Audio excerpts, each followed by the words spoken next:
Vermont Red Pill here. We did it. We did it. MAGA, we did it. Patriots, we did it. People that care about this country, we did it. And those of you across the globe who were rooting for Trump, we did it. Those of you who are against these forever wars, we did it. Those of you who are sick of these crazy grocery prices just going up, up, up, up, up, we did it. And those of you who could see through the bullshit, who are immune to the bullshit the MSM just kept shoveling in our mouths over and over and over and over, we did it.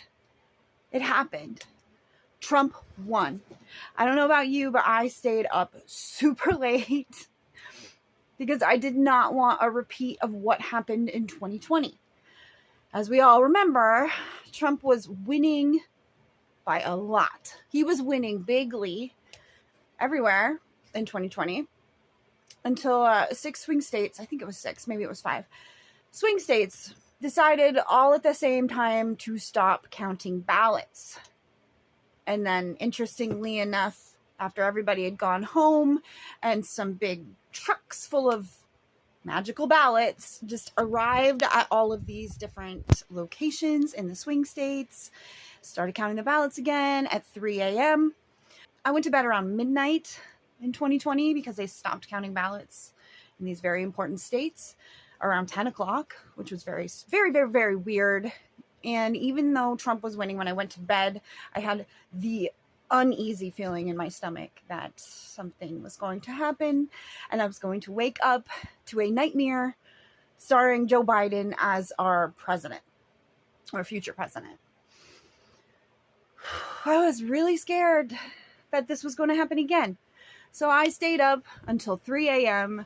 until we heard Trump speak at Mar-a-Lago with all of his cabinet and family and friends and supporters right beside him, flanked around him.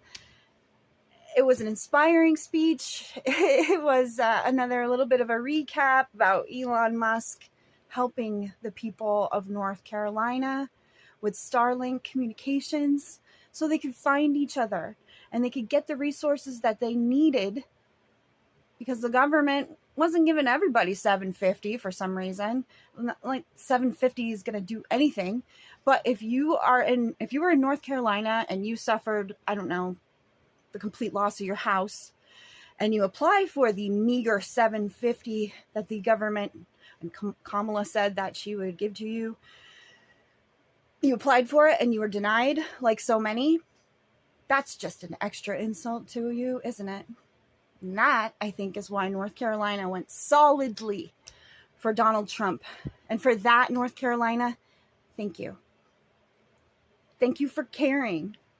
Even though there are so many other things going on in your lives, caring enough to vote, to get your ballot in, or to get yourself to the proper location to cast your ballot with everything else that was going on. Thank you. I didn't cry. I was just too happy. I think I was in disbelief because of so much craziness in 2020 that it's just the lack of the drama. It's surprising. You can't the gradual acceptance of the mainstream media, except for CNN, who just did not want to call it for Trump. Didn't want to call it. Eventually, though, everyone called it. And this is a new era. This is the new Trump era, the new MAGA era, the new Republican movement, starring Scott Presler as our grassroots coordinator. Scott Presler, not single-handedly because he had a whole crew of people, but Scott Presler made the difference in Pennsylvania. And when Trump won Pennsylvania, it pretty much solidified that Trump was going to be our next president. So Scott Presler, I don't think you'll ever see this, but if you have never heard of Scott Presler, He made a huge difference. He reached out to the Amish community, people who don't usually vote in these types of elections. They'd rather stay out of it.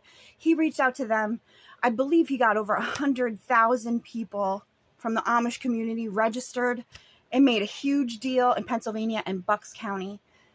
And he wants to turn Pennsylvania red, like Florida, where there's a million votes separating the Republican from the Democrat in the positive way, of course. You know, a million more votes for the Republicans than the Democrats, because got to make it too big to rig. And guess what? That is what happened. We made it too big to rig. Trump won the popular vote. Guys, he won the popular vote. Could there be more of a rejection of this socialist, this communist, this tyranny, this authoritarian technocracy, global, that they were going to try to implement on us? Could there be more of a rejection? I hope to see this globally. I hope other countries feel inspired by the fact that elections can be fair.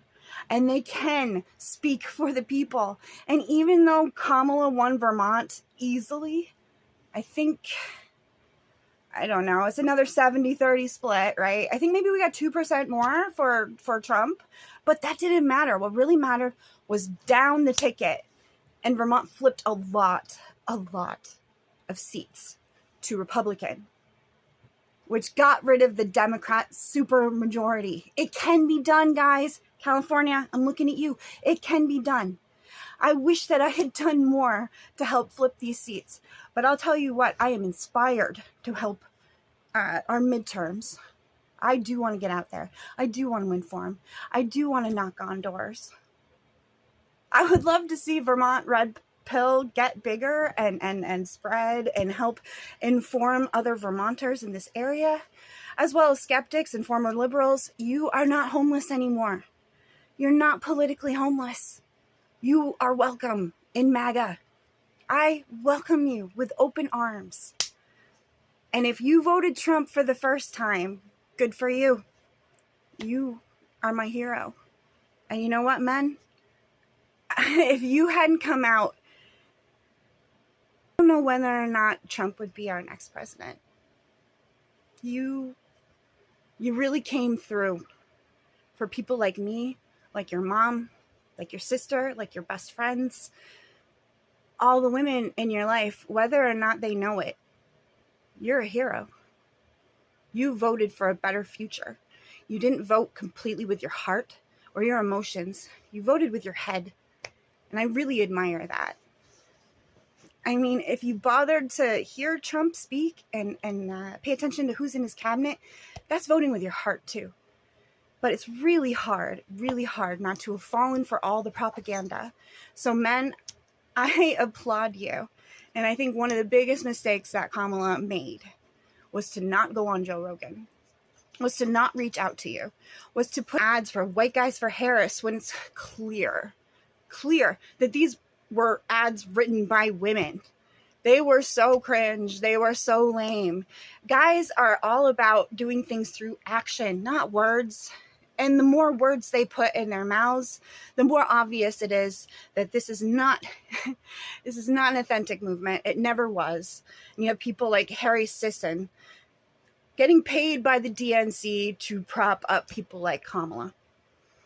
It did not work. We didn't fall for it.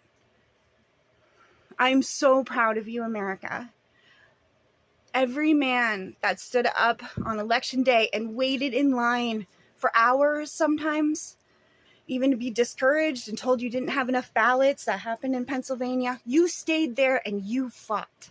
And I want to give a special shout out to the GOP and fighting all of this lawfare that has been absolutely insane. The odds were against us in so many ways. Oh, and don't forget that Trump was shot, attempted assassinations twice, and one time actually shot. So I probably have to give my greatest thank you to God. I think he came through and saved us in 2016 and gave us that beacon of hope that we needed to change things. And I really think he came out in a big way last night, this morning, when they were starting to drive the ballots up to places like Arizona and Michigan, and even thinking about doing it in Pennsylvania. And yet, it wasn't enough. It was too big to rig. It was a miracle. And I think what happened to Trump transformed a lot of people in their hearts and their minds, and many of the people who didn't have a connection to God, they developed it because they developed the faith that it takes to communicate with God. There's one really good quote that I don't remember if I heard in the chat. I wish that I could give credit to this person, but without faith, you can't communicate with God. I had faith, but my faith was majorly renewed when I saw Trump get shot, go down to the ground, and then pop back up again, going, fight, fight, fight. Iconic pictures that came from this campaign, moments I'll never forget in my life. I am so inspired right now, and I hope that you are too. I think great things are coming in 2025. Thanks for watching. I'll see you next time. God bless America. We did it, guys. MAGA. Bye.